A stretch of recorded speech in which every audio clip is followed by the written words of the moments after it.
Boa noite, senhoras e senhores. Eu sou o professor Cristiano Stan e serei mediador, então, dessa edição das conferências do NDR, do nosso Núcleo de Desenvolvimento Regional, dia 3 de agosto de 2020. Então, eu começo agradecendo, então, a presença de todos os professores, acadêmicos da graduação, pós-graduação, os nossos egressos e demais participantes externos. E damos início, então, à 59ª, edição das conferências do NDR. Vamos prestigiar hoje a apresentação das professoras doutora Keila Raquel Wenkamp, da UEM, e da professora doutora Carla Maria Schmidt, da UniOeste. Assim como nos encontros anteriores, essa apresentação e as discussões terão duração aí de 1 hora, então. Lembrando que a qualquer momento os participantes poderão habilitar seu áudio, fazer perguntas ou tirar dúvidas com as apresentadoras, ou a opção ainda é também enviar um questionamento por escrito via chat, os quais serão repassados daí às apresentadoras ao final da sua fala. Lembramos também que essas e as outras conferências estão disponíveis no canal do NDR, do YouTube, o link que será disponibilizado aí no chat para os demais participantes, e você também pode seguir os trabalhos do Núcleo de Desenvolvimento Regional pelo Twitter, pelo Instagram, pelo Facebook, se inscrever nas nossas mídias sociais e receber as notificações de novos conteúdos, eventos organizados pelo NDR. Aproveitem, passem por lá e aproveitem e deixem o seu like. Vale ressaltar também que, pela limitação de participantes dessa sala virtual, essa apresentação também está sendo transmitida ao vivo via Facebook. Tá? E antes de passar a palavra às conferencistas, peço a todos que mantenham os seus microfones e webcams desligados e liguem somente quando forem fazer algum questionamento. Tá? Assim, eu passo a palavra, então, para a professora Keila iniciar a sua fala. Fique à vontade, Keila. Obrigada, Cristiano. Uma boa noite a todos, formalmente, aos professores, aos alunos, aos colegas de trabalho, aos colegas de turma do PGDRA, aos amigos, familiares que também estão presentes. Uma noite bem especial a cada um de vocês. E, primeiramente, eu quero agradecer a oportunidade e também parabenizar ao NDR e todos os envolvidos por essa iniciativa muito bacana, que é gerar essas discussões. Estamos na 59, parabéns mesmo. E parabéns aos que, de fato, fazem isso acontecer, porque eu sei que para chegar neste momento aqui da discussão, muito trabalho é feito nos bastidores. Então, parabéns. Obrigada pela oportunidade de falar um pouco e conversarmos hoje sobre liderança em ações coletivas, oportunidades e desafios. Será, então, um bate-papo conduzido por mim e pela professora Carla. Muito bem, da onde nós tiramos essa discussão sobre liderança em ações coletivas, oportunidades e desafios? Nós temos, então, como pano de fundo para essa discussão de hoje, a minha tese de doutorado, que foi defendida recentemente, em dezembro de 2019, que é intitulada O papel da liderança na gestão de ações coletivas, um estudo teórico e empírico em organizações agroindustriais da microrregião de Toledo, Paraná. E a tese teve como orientadora a professora Carla, co-orientador o professor Jandir, e tem a foto também dos professores aí que participaram da minha banca de defesa. Bom, a discussão de hoje, assim como a tese de doutorado, ela tem duas grandes temáticas envolvidas: a liderança e as ações coletivas. Então, inicialmente, para hoje, a professora Carla vai começar contextualizando as ações coletivas e depois eu retomo com a liderança nesse modelo organizacional. Ok? Professora Carla? Sim, boa noite, pessoal. Agora, boa noite a todos, Assim como a Keila, eu estou muito feliz por esse momento. Estou aqui querendo agradecer, primeiramente, antes de falar com vocês sobre conteúdo, Desejar a todos, sempre é um momento que a gente sempre está tenso, com os colegas, com os familiares, com os amigos, distanciamento social, pandemia.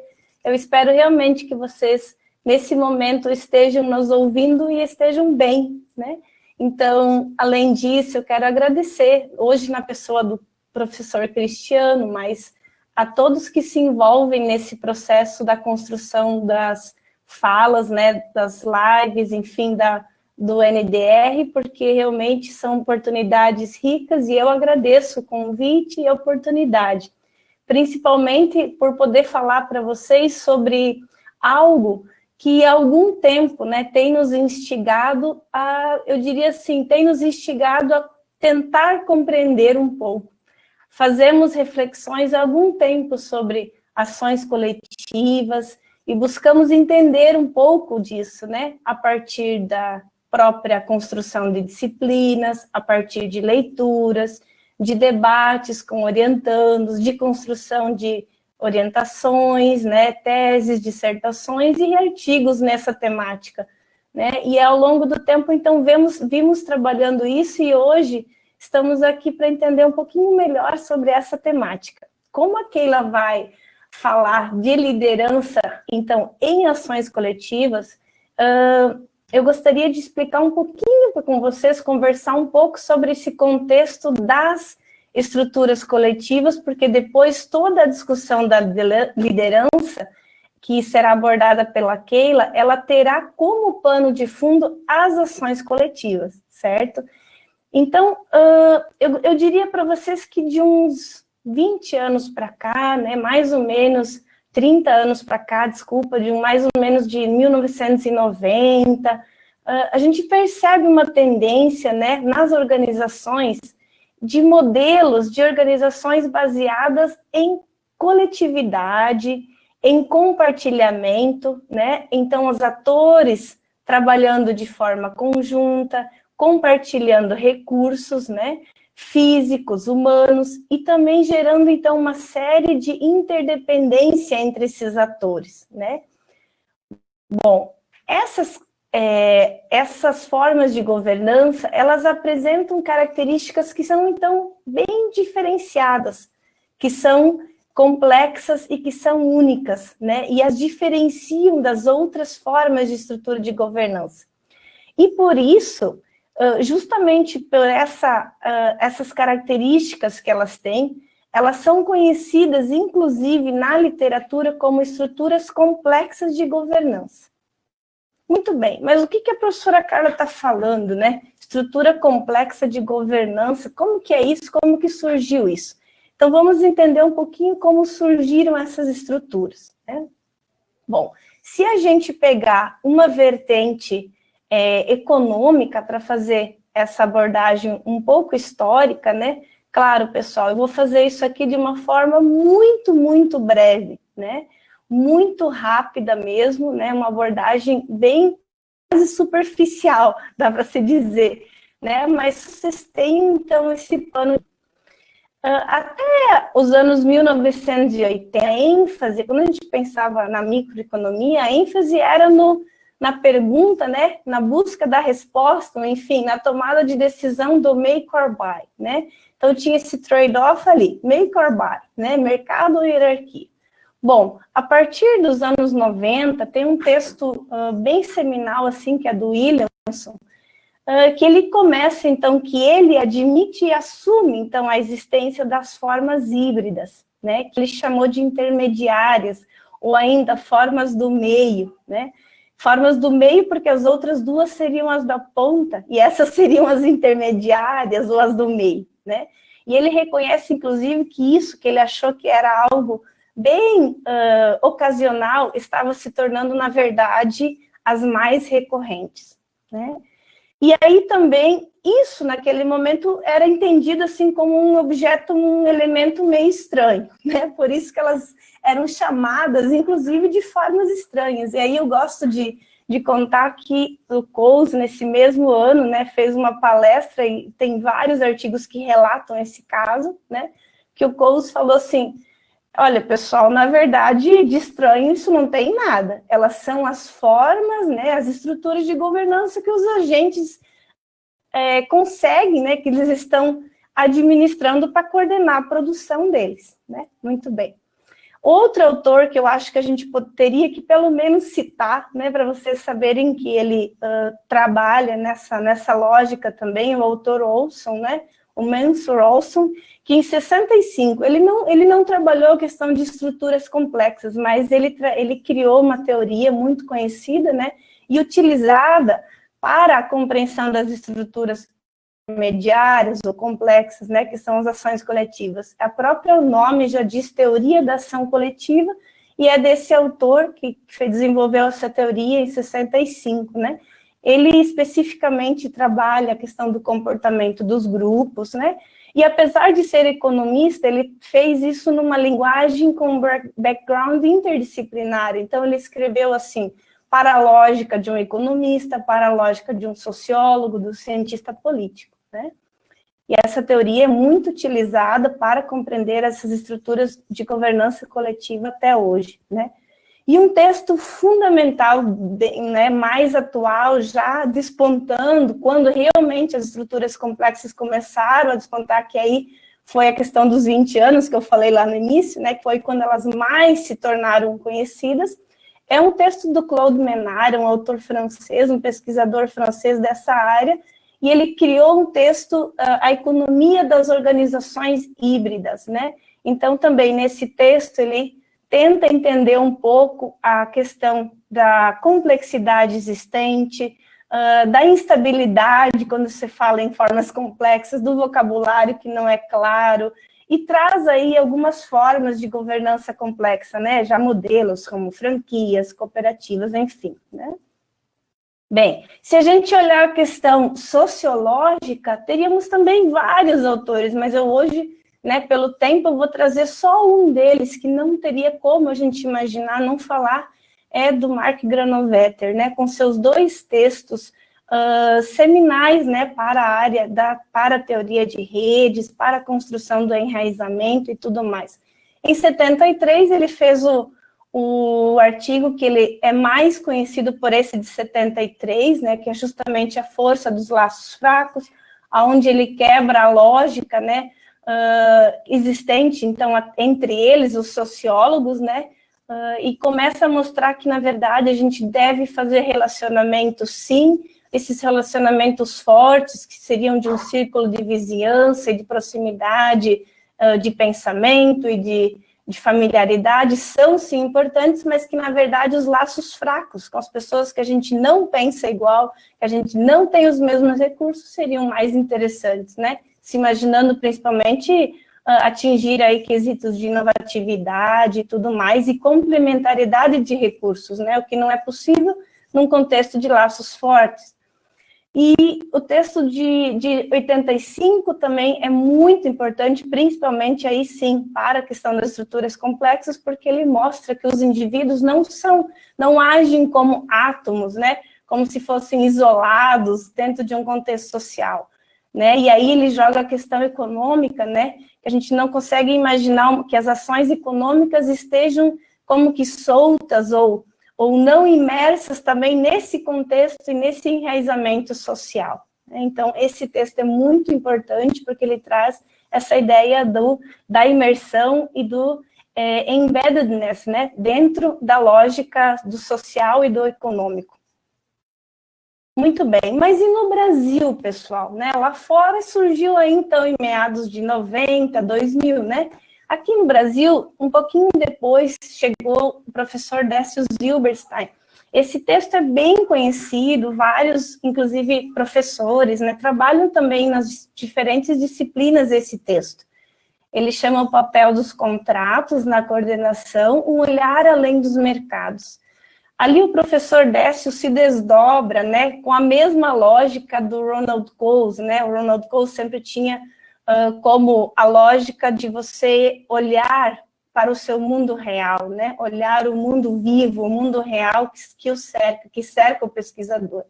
Então, o Décio faz essa mesma analogia de olhar o mundo real, e a partir dessa lógica, ele mostra que no mundo real, os contratos são a maioria, né, das estruturas de governança.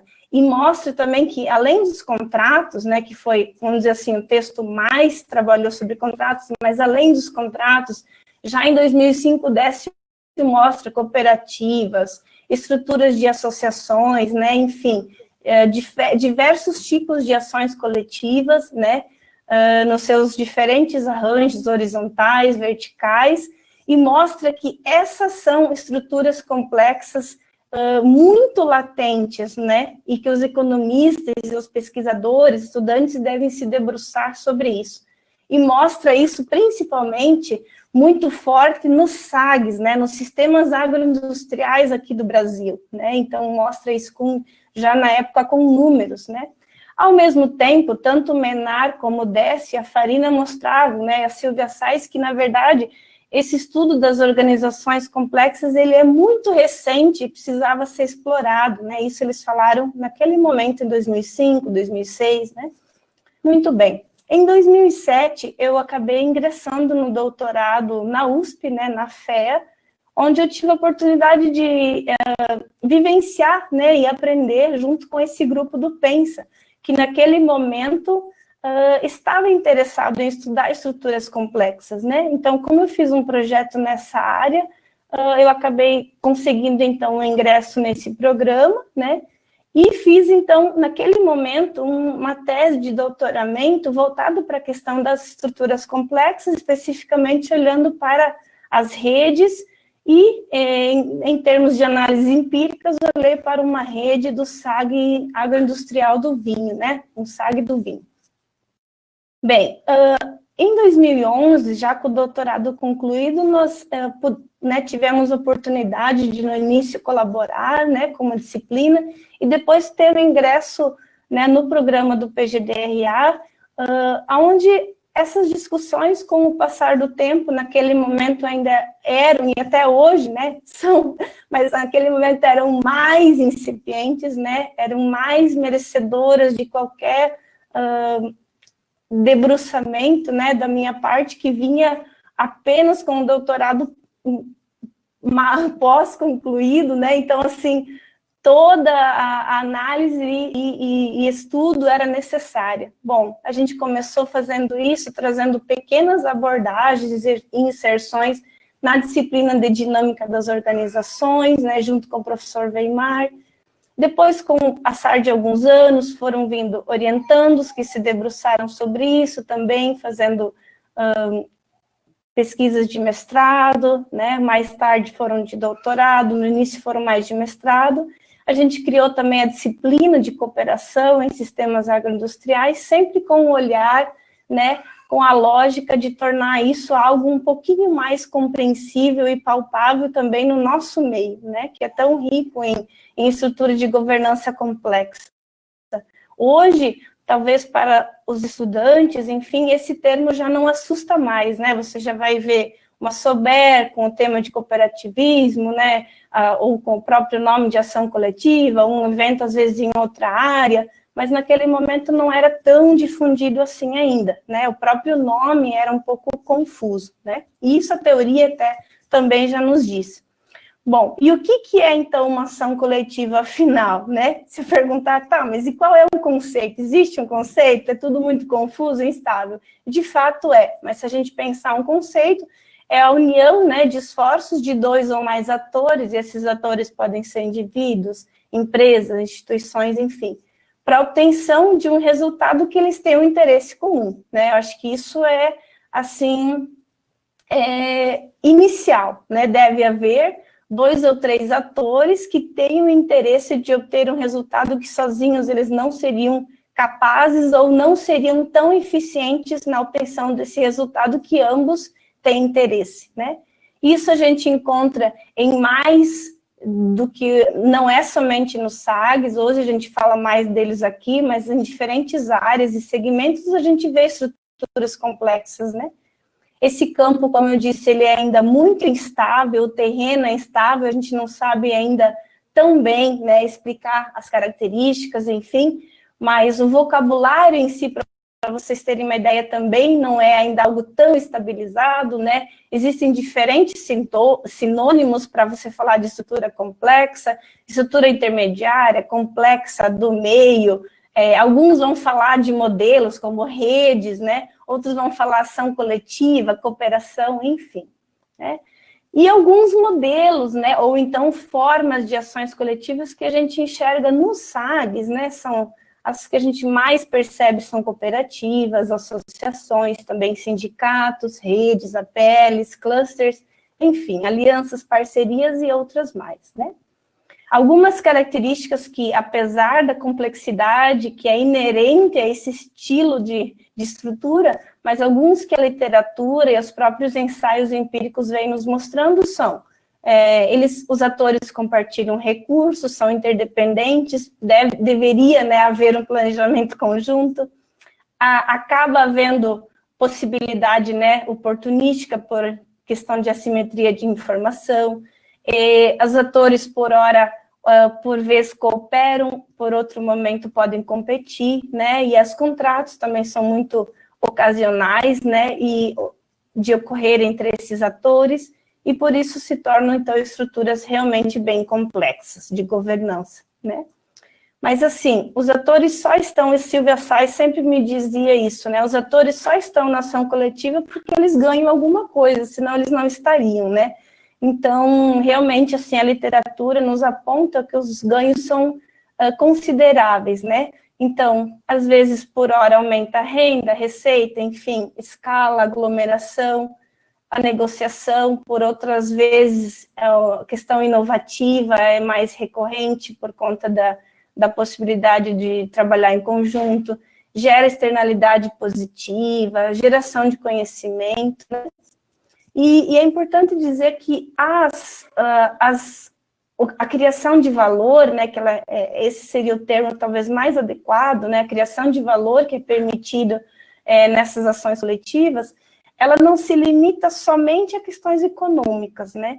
Então, existem atores que ingressam numa ação coletiva por questões como reputação, respeito, amizade, a própria estrutura de coletiva, às vezes, não tem interesses econômicos, né? Então, aspectos sociais, eu ingresso naquele grupo por questões psicológicas, e até estudos empíricos nos mostram que ganhos de ordem ambiental e cultural também são bem possíveis, né, em ações coletivas. Só que, infelizmente, os desafios e as dificuldades também são bastante fortes, né, destacados, devido à complexidade de você trabalhar em grupo, né. Então, seriam vários autores que a gente pode citar, eu vou citar somente 2, né, e mostrar para vocês, por exemplo, que a dificuldade que existe, o próprio Granovetter já falava de trabalhar em grupo, né, e a dificuldade que existe, porque se você tem um grupo muito homogêneo, você não tem o seu ideal por falta de inovação, de compartilhamento de recursos complementares, né? E um grupo heterogêneo, por mais que ele seja interessante, ele vai te gerar bastante dificuldade de conflitos, de interesses e tudo mais. Então, tem essas dificuldades que é preciso saber lidar. E o Olson, que trabalha muito bem com isso, né? E é o grande autor que trouxe a ideia talvez do desafio maior que existe na ação coletiva, que é o personagem chamado por alguns de carona, outros oportunista, e na linguagem inicial, né, seria então o free rider, que é aquele indivíduo que consegue usufruir dos ganhos da ação coletiva, mas ele não coopera para que esse ganho seja, então, possível, né? Além disso, a própria racionalidade individual vezes na racionalidade coletiva, e a própria dificuldade que existe em coordenar um grupo, né? E o tamanho do grupo é bem chave, eu não vou entrar muito nisso, mas a gente sabe que quanto maior fica essa dificuldade de coordenar, né? Bom, a gente sabe também que alguns aspectos, eles determinam, né? Eles são importantes, vamos dizer assim, em relação à eficiência coletiva. Bem, a gente teria vários, né? Eu nem entrei na questão da autora Elinor Ostrom, que ganhou um prêmio Nobel falando de governança de bens comuns, né? Mas ela está com alguns aqui, mas vários outros autores, então a gente sabe que, por exemplo, a racionalidade individual é algo muito forte, a coletiva, o tamanho dos grupos interfere, a heterogeneidade interfere, a reputação, a confiança, o face-to-face, a questão do se existe ou não uma governança formal naquela estrutura coletiva, todos esses são importantes. Mas hoje nós vamos falar de liderança, que tem se mostrado como um dos determinantes bem chave aí na questão de comportamento e de eficiência grupal, né?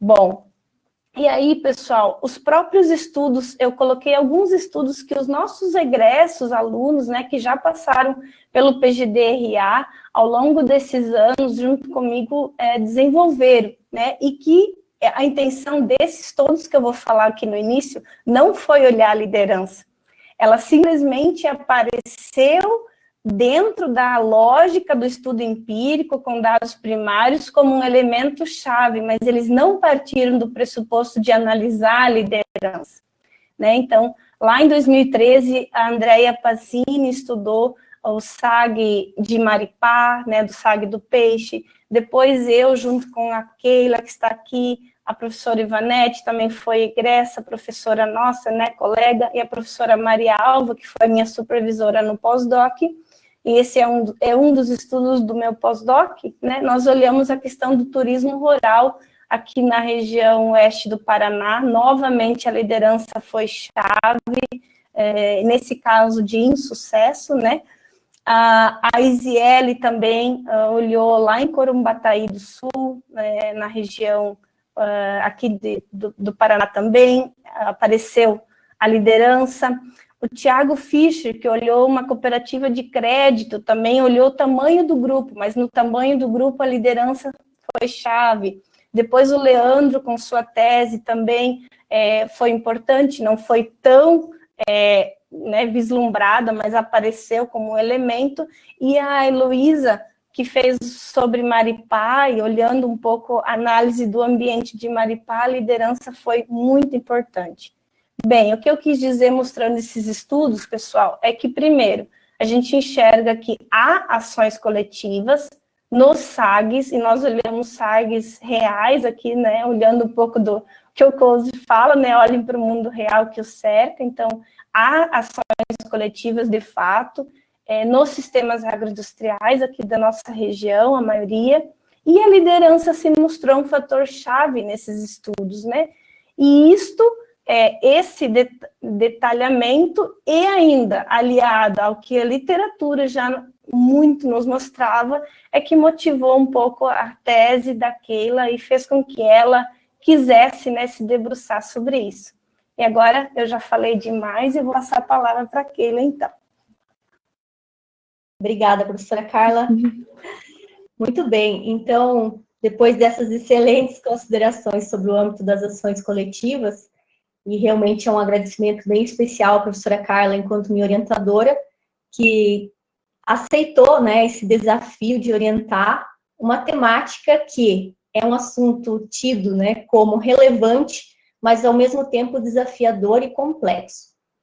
A relevância do assunto, da temática liderança, ela ocorre principalmente porque a partir dos anos 1900 já foi diagnosticada como um importante aspecto nas organizações, voltada aí ao quanto de bom desempenho as organizações possuem e estão relacionadas com o fator liderança. E a partir de 1900 já começaram a serem desenvolvidas teorias sobre a liderança organizacional. Ao mesmo tempo, ela é desafiadora porque de lá para cá, não, em nenhum momento se teve a possibilidade de um conceito único, de uma definição única sobre liderança. E, além disso, a complexidade de diferenciá-la de gestão. Então, aceitar trabalhar com esse contexto todo da liderança, somado às estruturas complexas de governança, que são as ações coletivas, de fato, eu só tenho a agradecer pela oportunidade e o desafio aceito de abordar esses dois temas. Muito bem, mas apesar dessa complexidade, em termos conceituais, encontram-se similaridades quando falamos de liderança. E essas similaridades, elas remetem para, primeiro, que liderança só ocorre a partir de um grupo, ou seja, é um fenômeno grupal. Precisa ter pessoas, precisa ter indivíduos, precisa ter alguém atuando em grupo. Depois disso, a liderança também só ocorre por um processo de influência mútua. Então, nós não estamos falando mais de submissão e de hierarquia, necessariamente no sentido de mandar. Nós estamos falando de uma influência que ocorre de líder para liderado e também vice-versa. A liderança também é explicada pela existência de propósitos mútuos, tanto de colaboradores, atores, quanto de líderes, quanto de objetivos organizacionais. Então, é preciso ter esse alinhamento entre objetivos para que ocorra, ou para que justifique a liderança. E, por fim, mas não menos importante, a liderança, ela é justificada por um processo de mudança e transformação. O que isso quer dizer? A liderança ocorre para transformar uma realidade, sair de um ponto A, ir para um ponto B, enfim, seja na forma de pensar, seja no contexto, na situação, busca-se uma transformação de realidade sempre. Por esses motivos é que liderança é justificada, em termos de conceito, né, e definição. E aí, quando falamos de diferenciar liderança de gestão, nós temos que a gestão é um processo mais amplo, né, ela envolve estruturas, processos e pessoas. E esse item pessoas é o que justifica aí o estudo, a ocorrência da liderança. Então, ambos são totalmente diferentes e divididos, por assim dizer?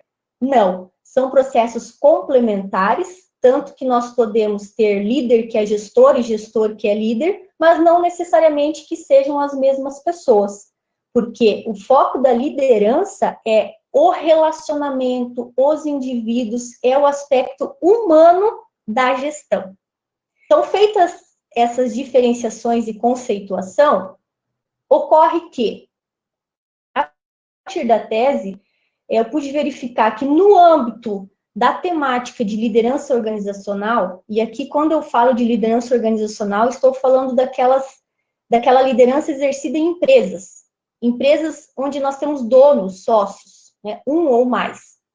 A liderança nesse âmbito, ela já vem sendo estudada, então, desde 1900, já possui amplas teorias sobre quais são suas atribuições, quais são seus desafios, modelos mesmo, teóricos, metodológicos, já aprovados, testados sobre maior eficiência, menor eficiência da liderança nesse tipo de organizações. Contudo, no âmbito dessas organizações que a professora Carla mencionou, né, das ações coletivas, e que eu aqui trago de uma maneira informal, né, mas aquelas organizações em que todos são donos, e ao mesmo tempo ninguém é dono único, sozinho. Nesse tipo de organização, a liderança é um aspecto ainda pouco explorado e merece, então, ser mais estudada, né? Muito bem, e é isso que levou a questão problema na minha tese, que eu trago para discussão hoje também. Afinal, então, qual é o papel da liderança na gestão de ações coletivas? Nesse sentido, a gente viu a oportunidade de estudar essa temática por ter uma lacuna teórica empírica já apontada por outros autores e também em estudos que eu pude realizar com a professora Carla, outros colegas em que a liderança se mostrou chave, mas não temos suporte teórico, metodológico, empírico já muito explorado. Nós temos a questão da importância da liderança, que se em âmbito lá das empresas hierárquicas, né, vou chamar aqui hierárquicas no sentido de donos, e não lá de mercado e hierarquia, já era diagnosticada como importante, e também as ações coletivas. Começaram-se os estudos sobre isso, sobre deficiências pela ausência de liderança, viu-se aí essa oportunidade. Somado esses dois aspectos, se nós observarmos o impacto, a influência e a importância também das ações coletivas para o desenvolvimento local, regional, para o desenvolvimento como um todo, é mais uma oportunidade de se estudar esse aspecto. E no contexto agroindustrial, então, nem se fala, né? Tanto na nossa micro-região, região oeste, Brasil, a notoriedade, os resultados que o sistema agroindustrial, o negócio de modo geral, nos traz e que, portanto, favorece estudos nessa área. Logo, a temática de liderança e ações coletivas se mostrou oportuna como uma forma de trazermos contribuição teórica e prática neste campo. Então, o que é que eu trago da tese, né, mais para a discussão de hoje? Na tese, para compreender esse papel da liderança, alguns principais aspectos foram trazidos, né? O primeiro deles foi o desenvolvimento de um modelo teórico-metodológico para entender esse papel da liderança na gestão das ações coletivas. Esse modelo teórico-metodológico, ele veio a partir de um amplo estudo dos aspectos teóricos, tanto da liderança organizacional, quanto do que já se tem escrito no âmbito das ações coletivas.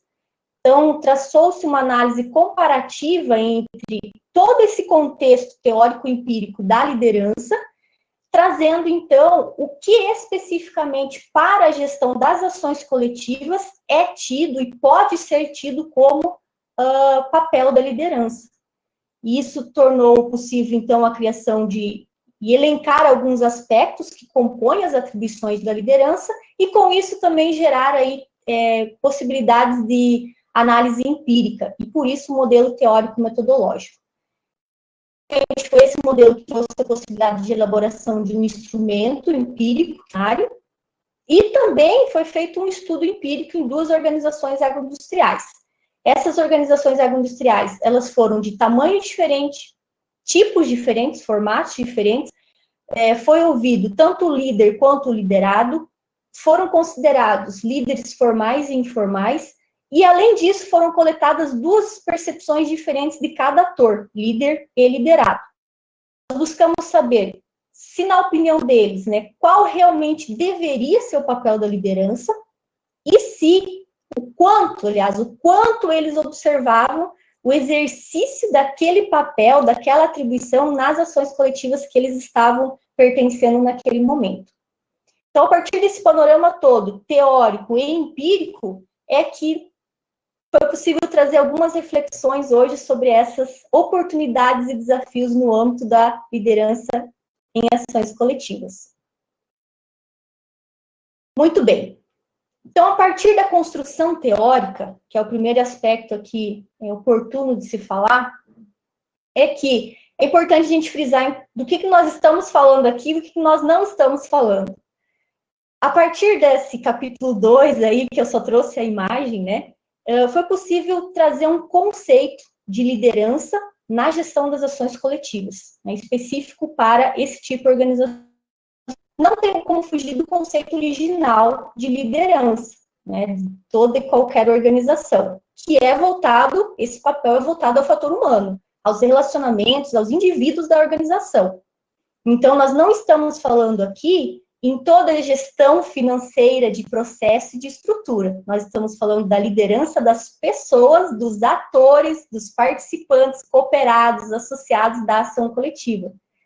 Então, nessa discussão de hoje, nós não estamos falando daquele colaborador contratado lá dentro de uma cooperativa, por exemplo.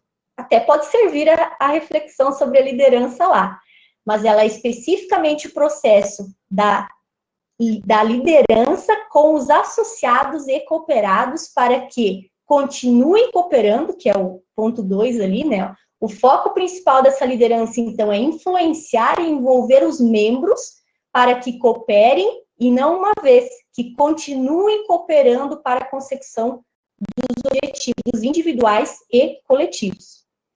Nesse sentido, nós não estamos falando sobre e nem para ações coletivas cujo interesse, talvez cultura, ainda não é ou não quer ser no aspecto humano, né, nos relacionamentos, no engajamento dos associados e cooperados.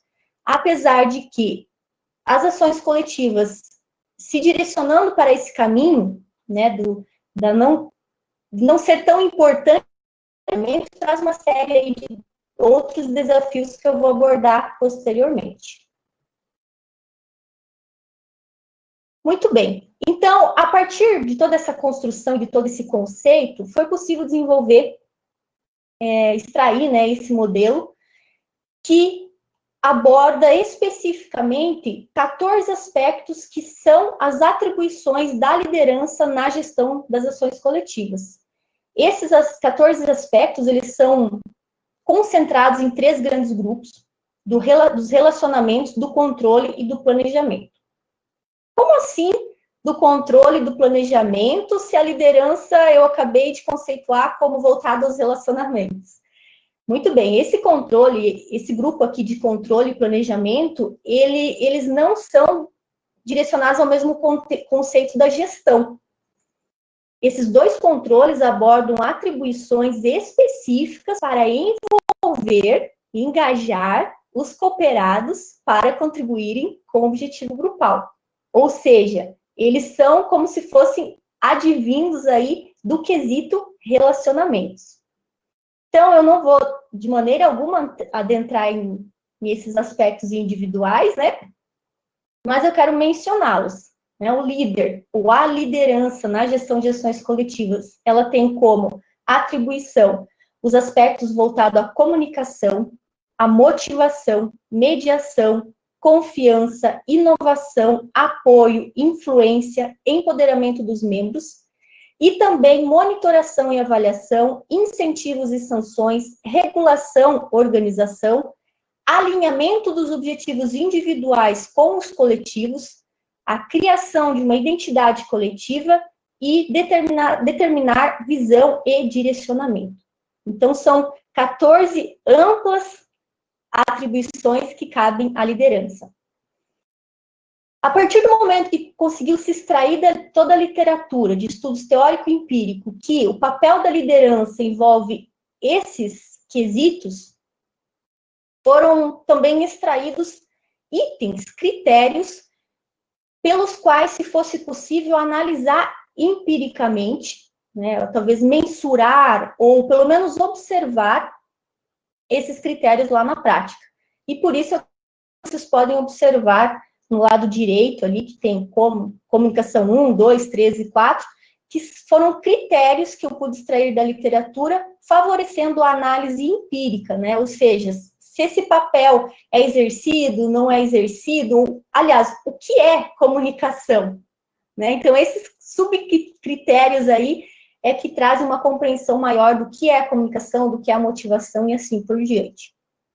O que eu quero frisar ainda sobre isso é que essas atribuições, todo o tempo elas estão interligadas e elas são interdependentes.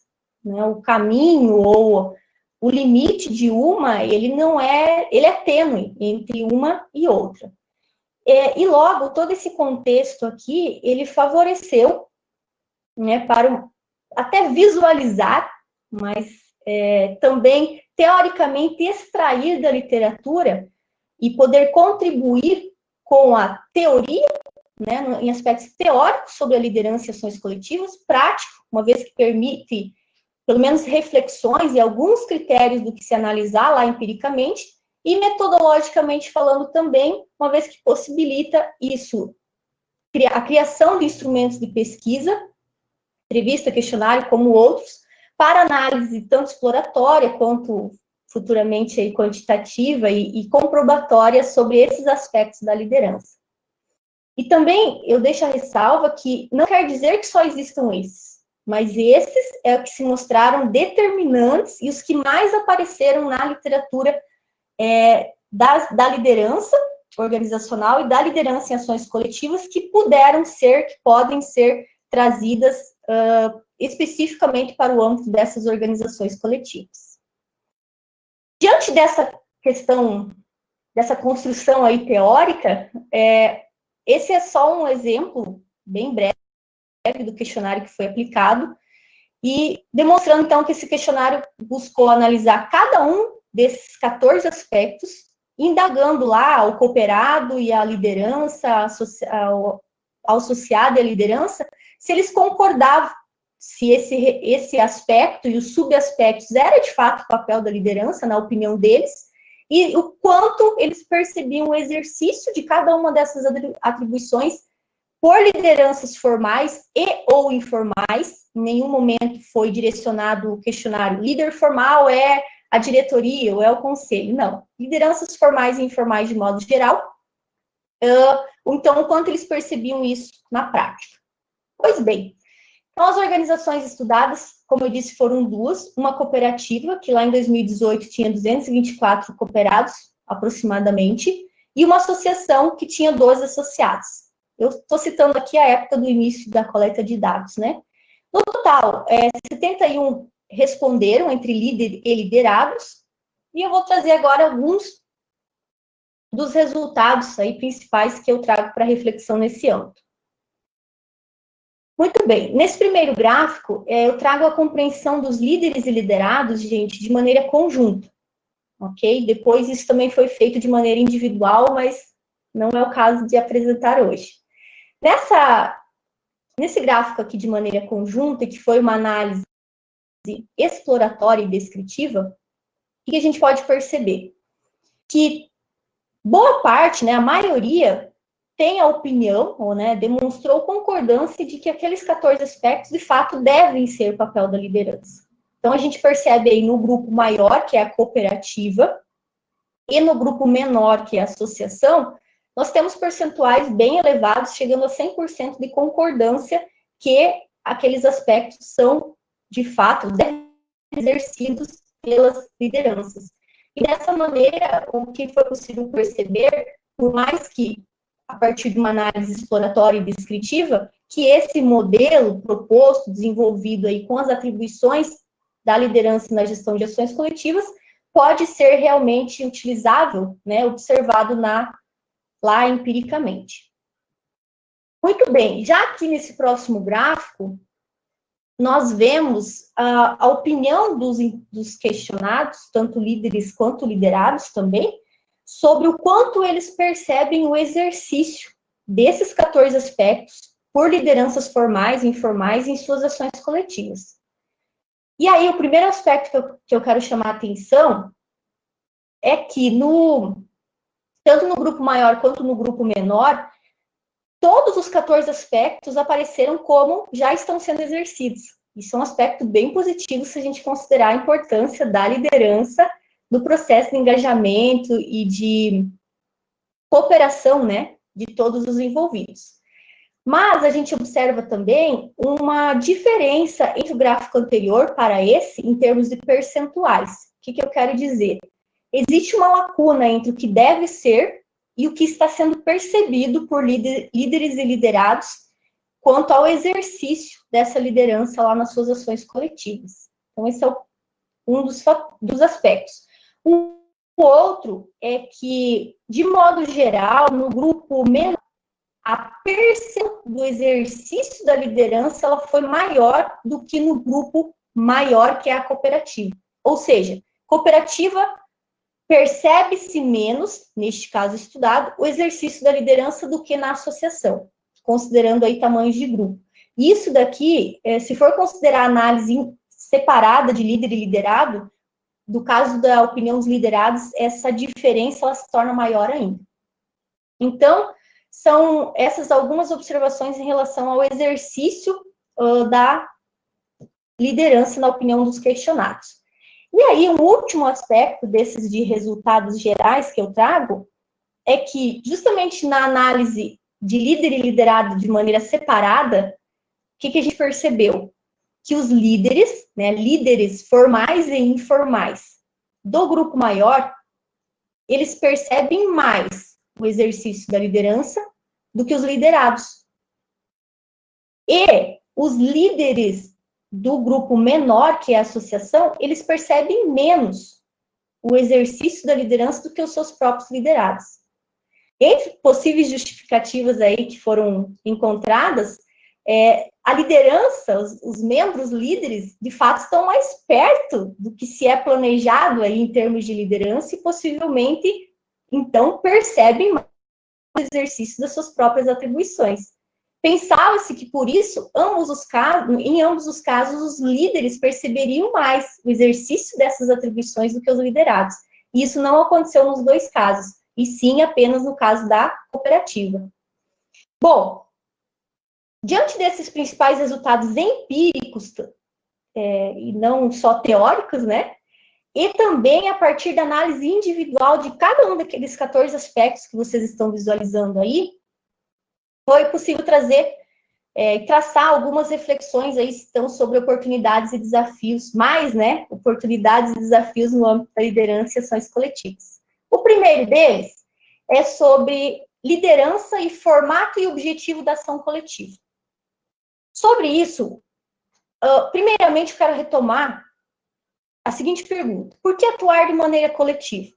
Então, como a professora Carla já expôs lá, nessa reflexão aqui, por mais que inicialmente algum membro possa cooperar por altruísmo, por ser voluntário, mas de modo geral, a ação coletiva ocorre porque é difícil de atingir objetivos individuais, né? Difícil de atingir objetivos que de maneira individual. Alguns objetivos são mais fáceis, mais eficientes de se atingir de maneira coletiva. Por si só, por esse conceito, independente do objetivo, gente, ou do formato da ação coletiva, se é uma cooperativa, uma associação, se é de cunho econômico, comercial, social, cultural, somente isso já favorece a importância do papel da liderança. Por quê? Porque é necessário que esses indivíduos continuem cooperando para a manutenção do grupo. E se é necessário que continuem cooperando, né, se mantendo e desenvolvendo, é a liderança que é fator-chave. Só que, além desse conceito básico, se a gente for observar a definição de associação, por exemplo, eu peguei associação e cooperativa, mas poderiam ser outros. A associação realiza iniciativas de promoção, educação, assistencialismo social. As sobras são da organização coletiva e não do associado. Os dirigentes não têm remuneração. Na cooperativa, ela é criada com o intuito de viabilizar e desenvolver atividades de consumo, produção, crédito, comercialização. As sobras, se existirem, também são dos cooperados e os dirigentes podem receber remuneração. E aí, diante desse conceito, se a gente fosse considerar os objetivos mais de cunho comercial e econômico, não justificaria os cooperados se envolverem mais? E se a gente fosse considerar o cunho social, o objetivo social, e no caso o formato da associação, não justificaria o associado se envolver mais? Pode ser que sim. Nos casos estudados, o engajamento e a participação apareceu mais na associação, no grupo menor, do que na cooperativa. Mas isso não ocorreu porque é uma associação e porque tem esse objetivo. E sim, ocorreu por diversos fatores internos e externos, além do fato de ser uma associação. Então, o que eu quero dizer aqui?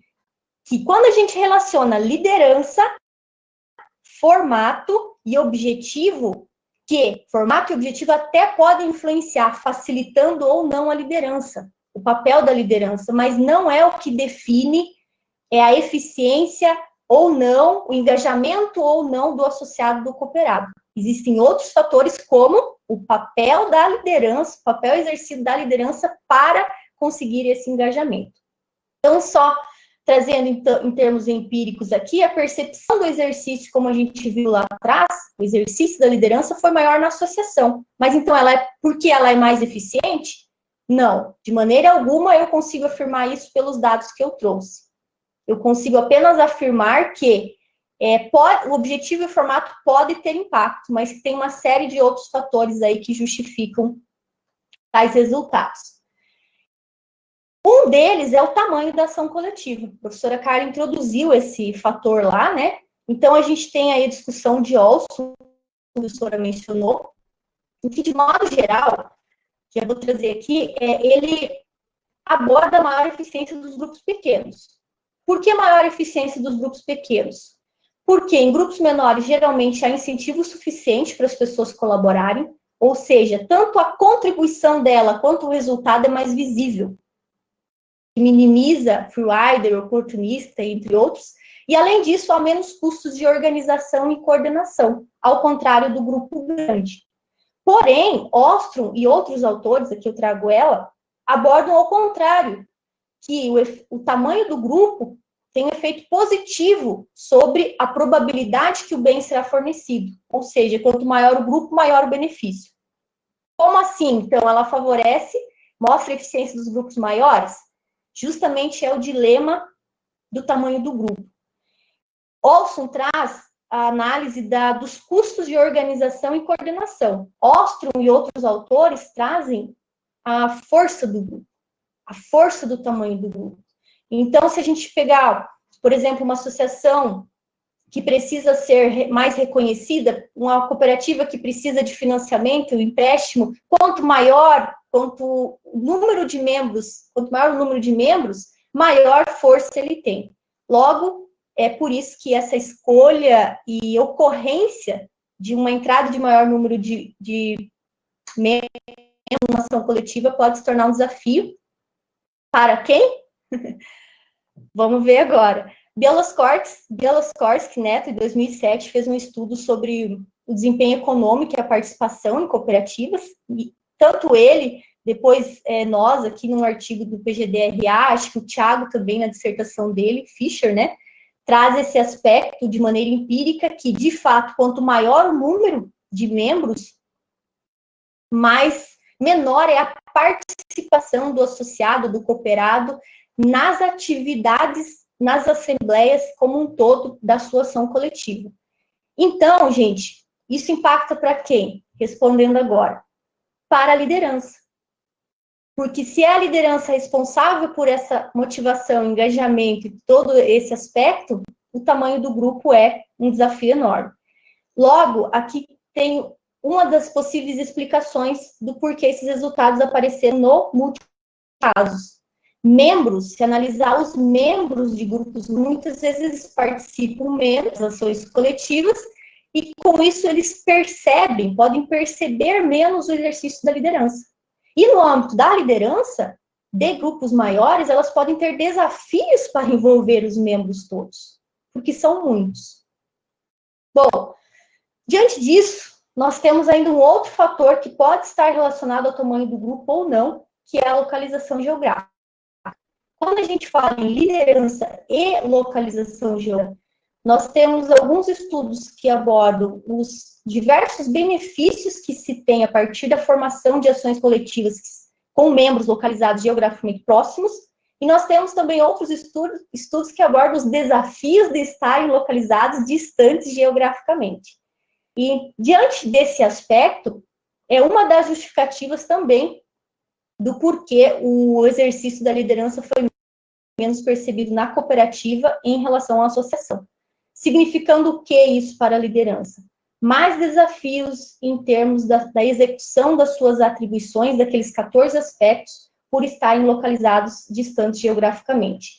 Mas, aí estou direcionando agora, pretendo direcionar outras pesquisas para refletir um pouco mais sobre isso, uma vez que esse novo contexto que nos está sendo direcionado aí da distância, da falta de comunicação fácil, começa a mostrar alguns aspectos da importância e da viabilidade de se conseguir engajar mesmo localizados geograficamente distantes.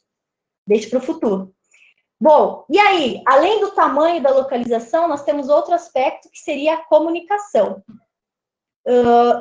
De maneira resumida, então, quanto maior o grupo, se os desafios são maiores em termos de custo de organização e coordenação, isso também envolve a dificuldade de troca de informação e da comunicação de modo geral. E principalmente da comunicação face a face, trazendo, então, mais desafios para esse engajamento, conexão, comunicação, motivação, todos os aspectos da liderança, do papel da liderança. E aí, o penúltimo aspecto aqui tratado, que é a liderança e o desempenho da ação coletiva.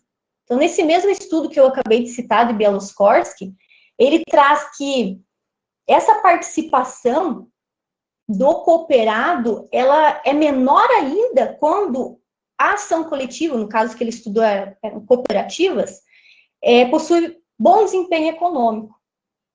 E diante disso, se for somar, então, ao tamanho do grupo, a localização geográfica, a comunicação, quer dizer que se a ação coletiva tem bom desempenho, a liderança ainda tem mais um desafio de engajar o membro, porque quanto mais melhor desempenho, mais o membro tende a não participação nas atividades, nas assembleias e, consequentemente, cooperação, porque esse é o nosso foco, né? Conseguir a cooperação do associado ou do cooperado. Pois bem, mas aí também esse contexto nos fez refletir. Se a ação coletiva vai bem, coloquei entre aspas aí, né, vai bem, obrigada. Por que essa preocupação toda com o papel da liderança? Pois bem, o próprio Bieloskórski, naquele estudo também, traz que o objetivo também é gerar e intensificar relações informais e todas as suas vantagens obtidas por meio da influência. Além disso, a participação, a cooperação e envolvimento é imprescindível para garantir a transparência e o sucesso da governança corporativa.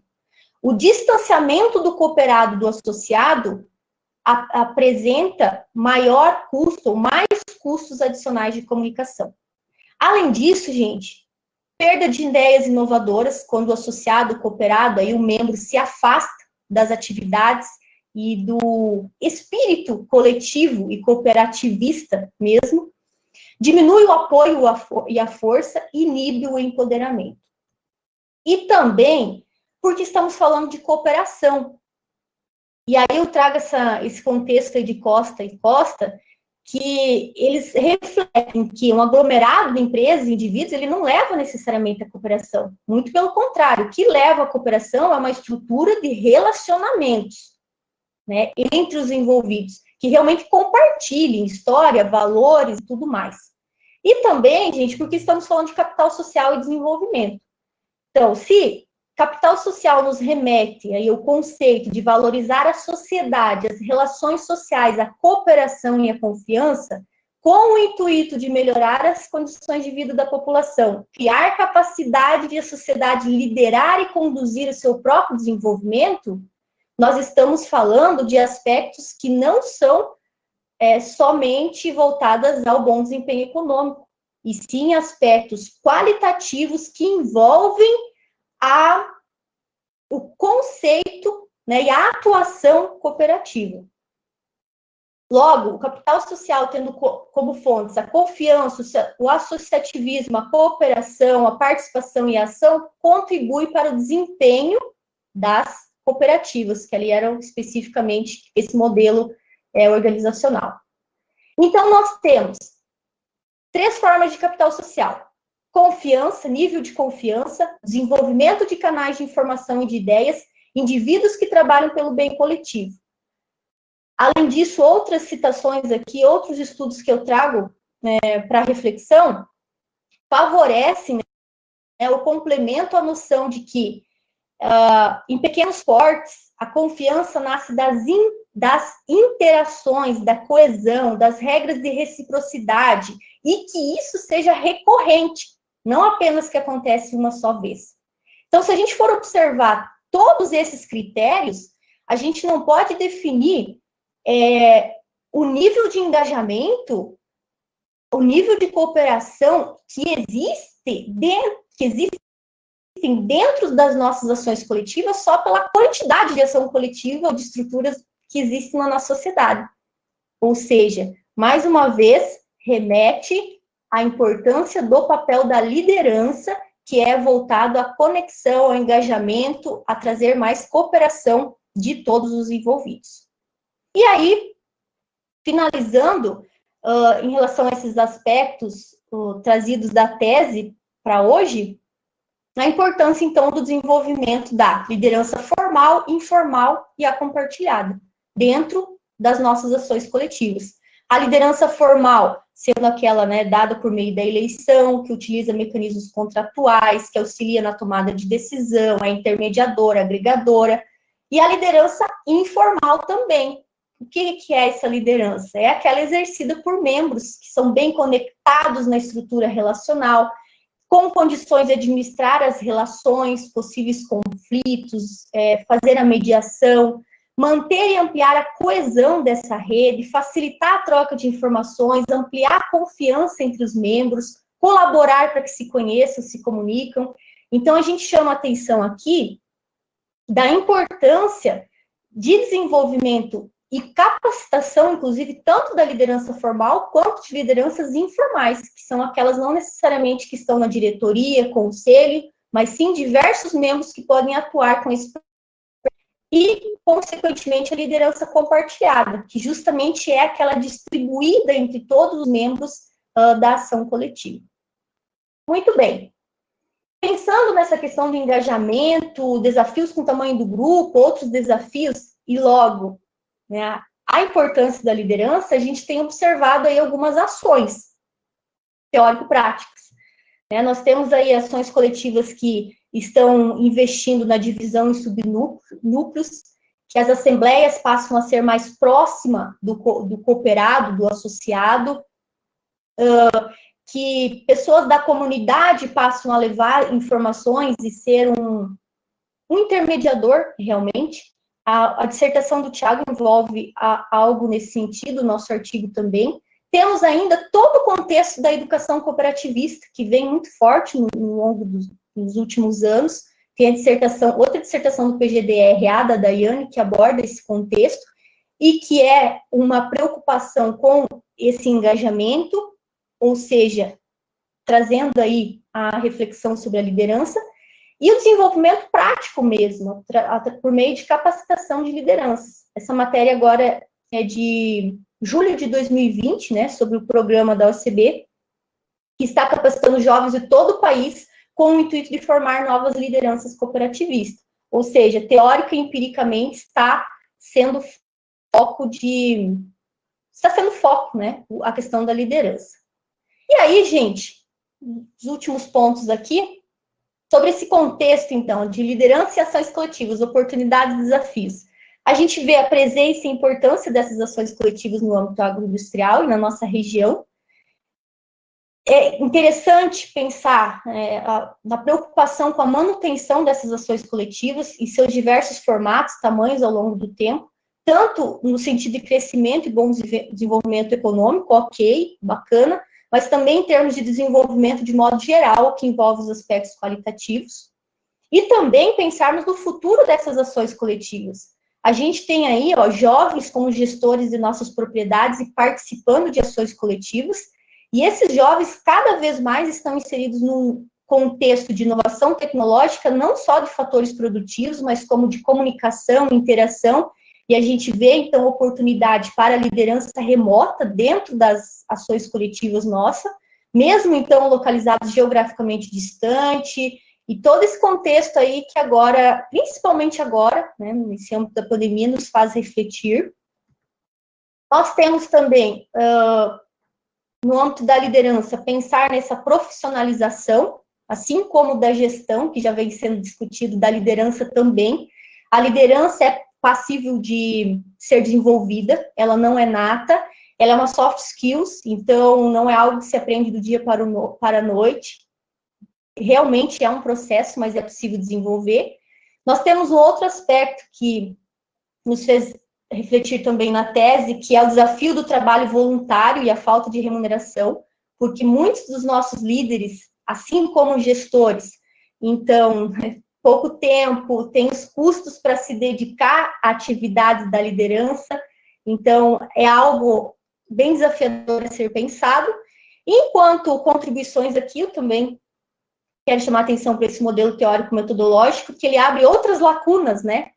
Outras possibilidades, né? Para todas as formas de coleta e análise de dados futuras aí que podem ser feitas, qualitativas e quantitativas, para análises mais comprobatórias, o estudo de outros formatos, né? Não só cooperativa e associação, explorar ainda mais a questão da liderança formal e informal, aprofundar as diferenças sobre liderança e gestão lá nos estudos empíricos, lá na atuação mesmo das ações coletivas, e ampliar os estudos com análises sociológicas, psicológicas desse papel da liderança, que não foi foco aqui. Em momento algum a gente inibe, né, ou fala da não existência dessas outras análises. Aqui foi mais administrativa, econômica, pelo critério de formação de grupos, né, mas não que não existam essas outras reflexões. E aí, enfim, essa temática da liderança, né, diante de tantas oportunidades e desafios, ela é um campo profícuo de estudos teóricos e empíricos. É um momento de ainda muitas perguntas e nem tantas respostas nesse âmbito. E pensando justamente no futuro dessa temática, né, desse contexto, a tese foi defendida recentemente, eu tenho alguns artigos agora dessa discussão teórica e empírica aprovados na SOBER, e tem um que foi o primeiro antes da defesa da tese, né, que eu submeti, que é uma discussão mais teórica mesmo, já aprovado em um periódico, e estou construindo, né, as publicações, futuras publicações ainda dessa tese de doutorado e outras pesquisas, não só no âmbito agro, mas do secretariado, que é a minha formação base também, e as colaborações de todos são super bem-vindas. É isso. Cristiano, professora Carla, passei 10 minutos. Olha, gostaria de agradecer muito a fala de vocês, foi muito rica em informações, esclarecedora em assuntos.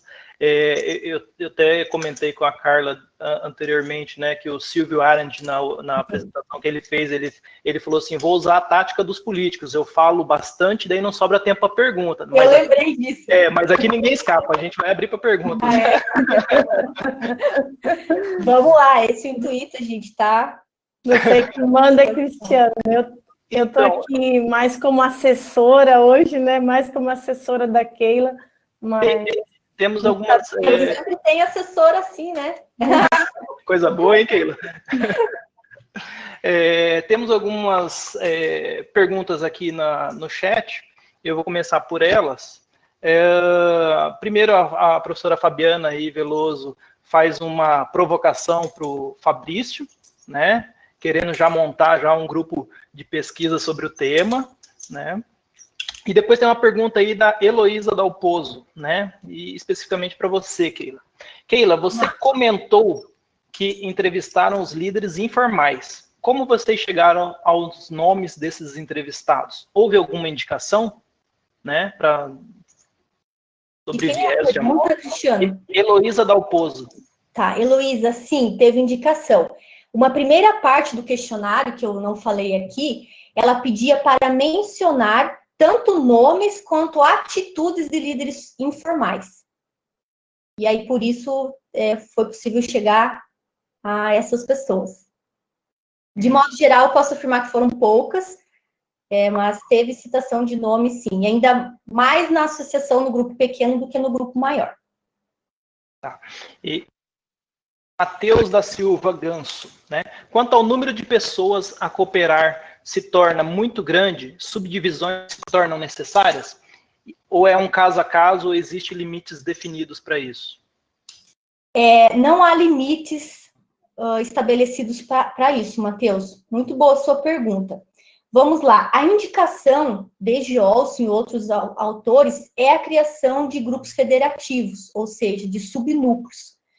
Porque, por mais que a liderança de grupo grande seja realmente muito efetiva, mas até determinado número de habitantes, não, de membros, se torna, vamos pensar na prática e apontado por diversos autores. É impossível você conseguir esse relacionamento mais humano, gerar esse engajamento para 1.000, 2.000, 3.000. Não tem como. Então, é indicado, sim, a subdivisão de grupos, tanto que cooperativas, principalmente, estão se dando conta, estão sendo direcionadas para isso, mas não é só criar o subgrupo, justamente investir na formação de líderes informais para que esses consigam, de fato, envolver os membros para a continuidade da cooperação no âmbito mais geral. Até a gente pode até citar para o Matheus, né?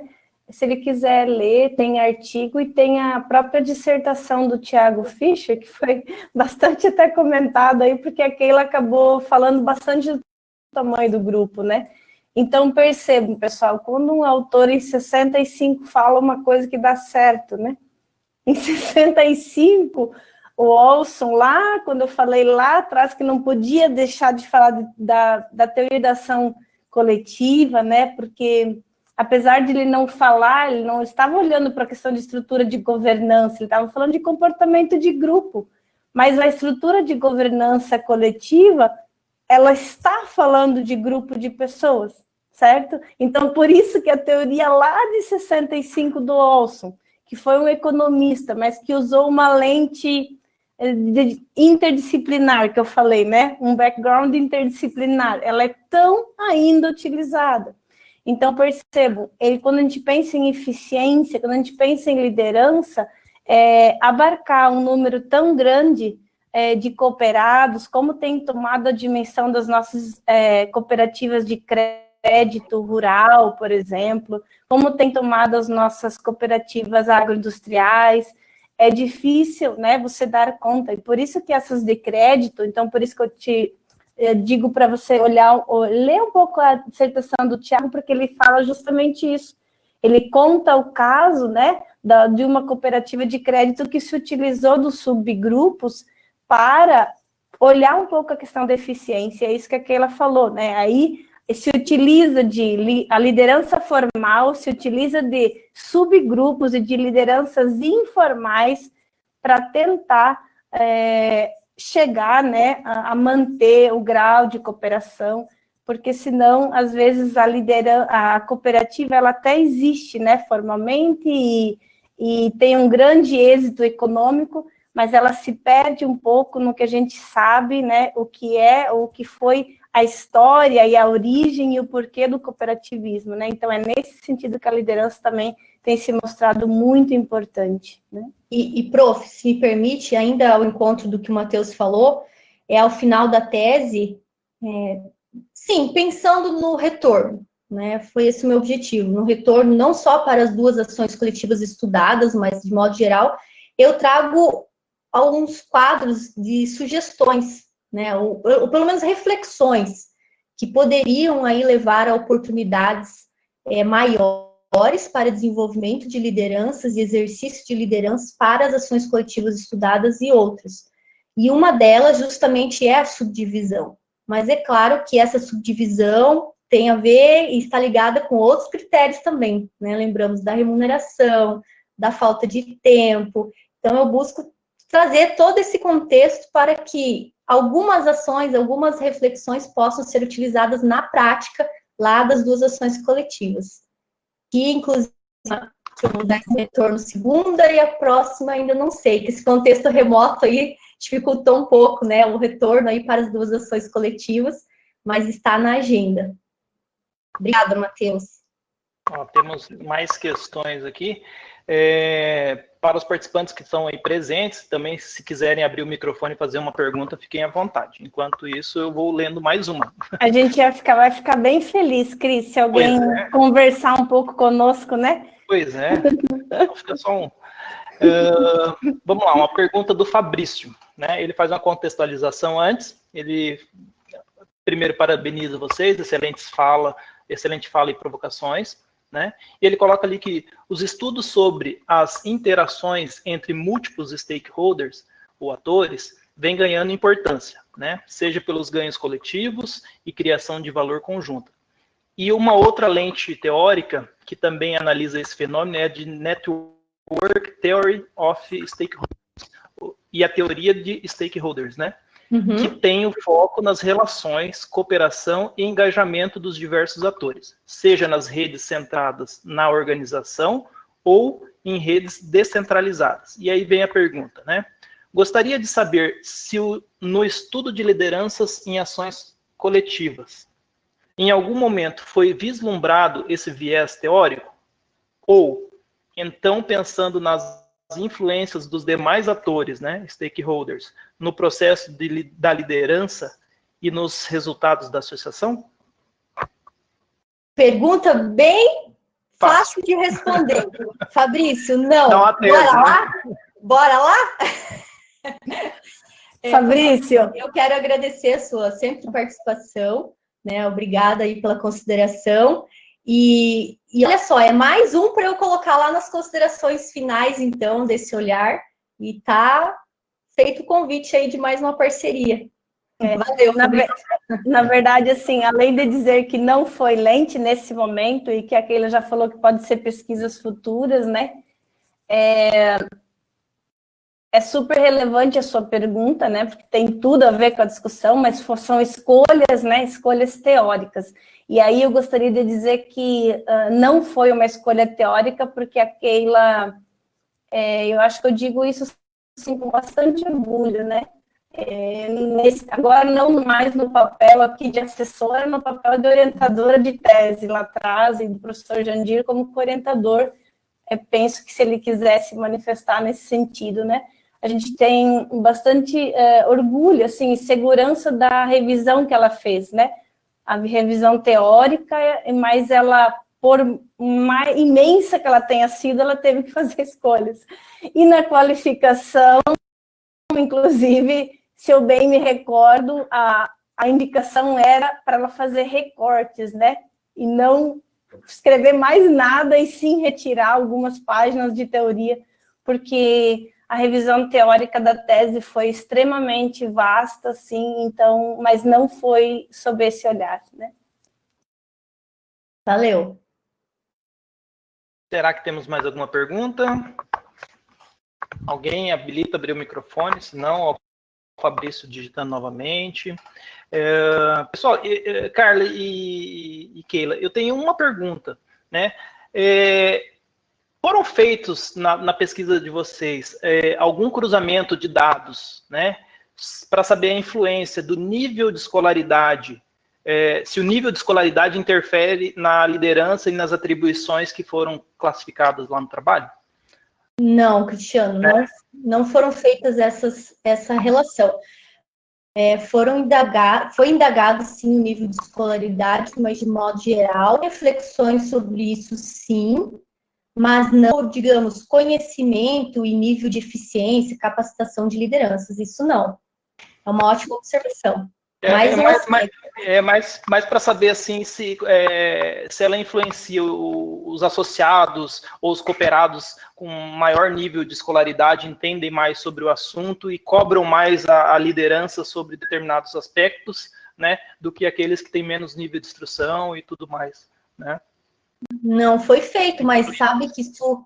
se eu não me engano, dá para fazer aqueles dados em painel, utilizar alguma coisa nesse sentido, fazer cruzamento de dados, você consegue fazer bastante coisinhas, assim.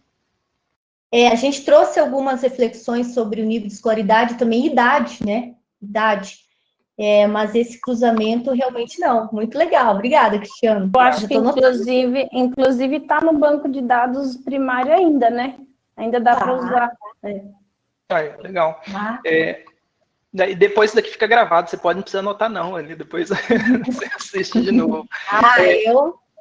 Já está anotado aqui, ó. Então, como a gente já passou bastante do horário, eu vou abrir só para a última questão aqui da Luciana Campos, e daí a gente faz o encerramento, pode ser? Luciana Campos está perguntando aqui, houve a percepção da presença significativa das mulheres neste papel de liderança? Luciana, né? Isso. É a Luciana. É a Luciane. Luciane Campos. Desculpa. Ótima pergunta, Luciane. Na associação, sim. Na cooperativa, não. Teve presença, teve citação a questão de liderança informal, sim. E na associação isso se mostrou bem forte. Inclusive, eu faço a reflexão que também tem muito a ver pelo partido em si, são muitas mulheres, e também sobre o ramo, eles mencionaram assim uma ligação do ramo de produção orgânica, né, com o interesse das mulheres na atuação nesse âmbito da agricultura orgânica. Mas, então, mais na associação do que na cooperativa. Não sei se era isso, se eu respondi. E também, assim, extrapolando um pouco esse estudo, né, a gente pode responder essa pergunta com base nos outros estudos, né, também que levantaram isso e que enxergaram esse papel da mulher. Por exemplo, no caso do turismo rural, né, que foi lá do meu pós-doc, Luciane, a percepção, né, a gente até chamou de empoderamento, né, feminino foi muito grande. Inclusive, várias, entre os 12, né, que formam aquela ação coletiva, 5 são liderados por mulheres, e em todos eles, as mulheres ocupam um papel central. Mas vejam a diferença de contexto. Se trata de um contexto de gestão familiar, de agricultura familiar. Então, nesses contextos, as mulheres conseguem, talvez mais facilmente se inserir, mais facilmente se empoderar, né, dos cargos de chefia, de liderança, de gestão, né? E talvez do que numa cooperativa grande, que foi o caso desse da Keila, né? Então, as diferentes situações, as diferentes nuances com que cada um desses elementos ocorre. Por isso que é tão complexo estabelecer regras quando a gente fala em ação coletiva, sabe, Luciane? Por isso que, inclusive, vários... e aí eu vou contar um negócio para vocês, né? Tem um texto que eu adoro muito, né? E que ele fala assim, do ponto de vista teórico, não é nem um pouco gratificante você trabalhar com ação coletiva, porque ela se mostra muito complexa e muito diferente, e a análise se dá muito no case to case, né?